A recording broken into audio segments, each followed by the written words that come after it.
জীবনে চলার পথে অনেকটা আঘাতও দরকার। তারপরে মানুষের তেনে কষ্ট না পাইলে জীবনে কিছুই করা যায় না। কষ্ট পাইলে কৃষ্ট মিলে, এটা সবাই বলে বা মুরব্বিরাও বলে। তে আঘাত পাইলেও অনেক কিছু মনের আশাটাও পূরণ হয়, মনে জিদ জাগে যে আমি এই জিনিসটা করবই, করেই ছাড়বো। মনে যদি জিদই না থাকে, কোনো জিনিস করা সম্ভবও হয় না। জিদটা এমনও জিনিস মানুষকে উপরে ওঠার পথ দেখাইয়া দেয়। তা আমার মনেও একটা জিদ জাগছে, আর আমার জিদটা অনেক কিছুই আল্লাহ পূরণ করে। আমি আগে অনেকটাই জিদ করতে করতে আমি এত দূর আসছি বা উপরে উঠছি আপনাদের দোয়ায়। আপনারা যারা আমাকে ভালোবাসেন, আপনাদের দোয়ায় আমি অনেকটা আগে গেছি। তে দেখেন, আমি মানুষের কষ্টে অনেক কান্নাও করছি, অনেক ভাঙেও গেছিলাম। তারপরও আমি অনেকটা শক্ত হয়ে উঠছি যে জীবনের কান্নাটাই বড় কিছু না। জীবনটা চলার জন্য কান্না, সুখ, শান্তি সব কিছুই লাগে। আমি নতুন করে আবার একটা ব্লগ নিয়ে আসলাম। আসসালামু আলাইকুম, আমি মায়া আপনাদের সামনে একটা ছোট্ট নতুন একটা ব্লগ নিয়ে আসছি। আপনারাও ভালো আছেন, আমিও ভালো আছি। আশা করি আপনারাও ভালো আছেন। যে যেখান থেকে দেখছেন, আমার জন্য সবাই দোয়া করবেন। আমি আশা করি আপনাদের দোয়ায় অনেকটা উপরে উঠছি। এইতে আপনারা আমাকে বেশি বেশি করে লাইক, কমেন্ট, সাবস্ক্রাইব করবেন। সাবস্ক্রাইব করতে ভুলবেন না, বেশি বেশি করে লাইক দেবেন। আপনাদের কাছে অনুরোধ, আপনারা যদি লাইক না দেন আমি কিছুতে আগাইতে পারবো না। আপনাদের পরিবারে আপন ভাববেন। আমি দুপুরবেলা রান্নাটা করতে আসছি।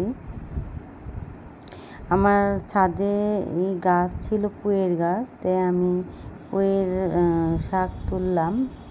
পুঁইয়ের শাক দিয়ে, মাছ দিয়ে, আর একটা দাদু আসছিল, তরকারিওয়ালা দাদু, তাতে আমি কচু নিচ্ছি আর বেগুনটা নিচ্ছি। নিয়ে আমি পুঁই শাক দিয়ে আর মাছটা রান্না করে নেব। বেশি কিছু রান্না করব না, আমি মাছটা পুঁই শাক দিয়ে রান্না করব।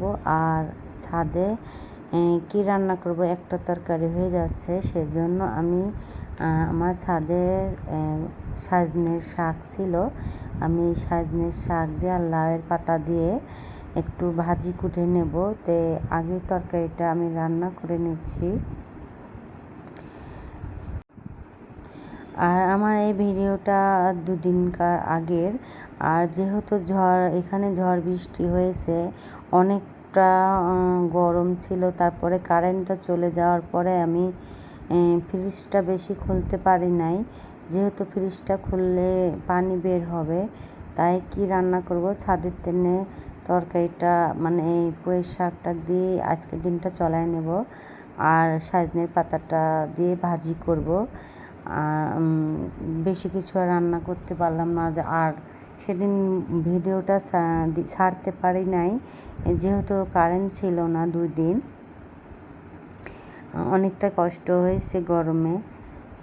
গরমটা যেমন তেমন, কারেন্ট ছিল না, ফ্যান চার্জ দেওয়া, ফোন চার্জ দেওয়া অনেকটাই সমস্যা। কলে পানি ছিল না, মোটরে পানি ছিল না, একটু সমস্যাই হয়ে গিয়েছিলো। আমার কলটা বেশিরভাগ চিপা হয় না, আমার পেটে ব্যথা হয়, আমি কলটা বেশি চিপি না, সেজন্য পানিটা তুলতে পারি নাই। যাই হোক, পরের দিন দুপুরবেলা বিকালের দিকে কারেন্টটা চলে আসছিল। তারপরে বন্ধুরা, যাই হোক বন্ধুরা, আর আমি তো সকালবেলা উঠে বেচিন টেচিন পরিষ্কার করে অন্যান্য ঝাড়ঝুড় দিয়ে আমি তো পান্তা ভাতটা খাওয়া দাওয়া করছি।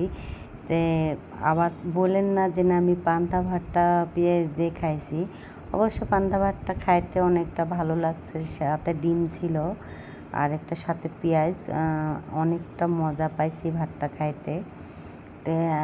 সাথে আপনার ভাইয়া একটু বাদাম আনছিল, একটু আপনার ভাইয়ার সাথে ভাইয়া গাছে পানি দিতে লাগলো। আমি একটু সাথে সাথে উঠে পানি টানি দিয়ে বাদাম খাই, এটাই আনন্দ করে আসলাম। আর তারপর পরে আমি রান্না করতে চলে আসছিলাম।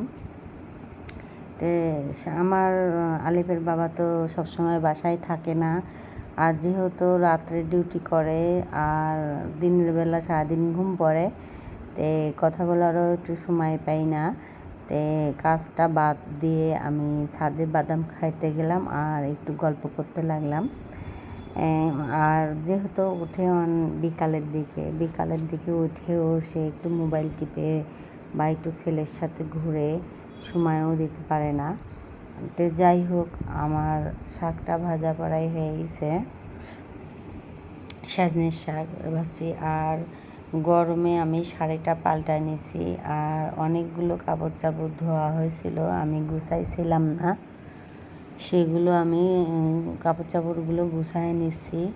তো গুছায় আমি ওই রুমে ওয়ার্ডরোবে কাপড় চাপড়গুলো ধুতে গেছি, ধোয়া হয়ে গেল। আর এই রুমের চাদরটা অনেক কদিন ধরে পাড়া হয়েছিল না, আর এই ঘরে যেহেতু আলিফ বেশি শোয় না, এর জন্য আমি এই ঘরে বিছানাটা বেশি পাল্টানো হয় না, খচাও হয় না। তারপরে বিছানাটা পাল্টায় নিলাম, যেহেতু রাস্তার কাছে ধুলা পড়ে অনেকটাই। তারপরে বিছানাটা ঝেড়ে আমি পরিষ্কার করে নিলাম, আর এই হাতে চাদরটা ওখানে ভিজিয়ে দেব, আর ঘরটা ঝাড়ু দিয়ে আমি ঘরটা মুছে নেব। আর ঘরটা মুছে না নিলেও ঘরটা সাদা সাদা হয়ে গেছে, তো একটু আমি সেভলন দিয়ে ঘরটা পরিষ্কার করে নেব।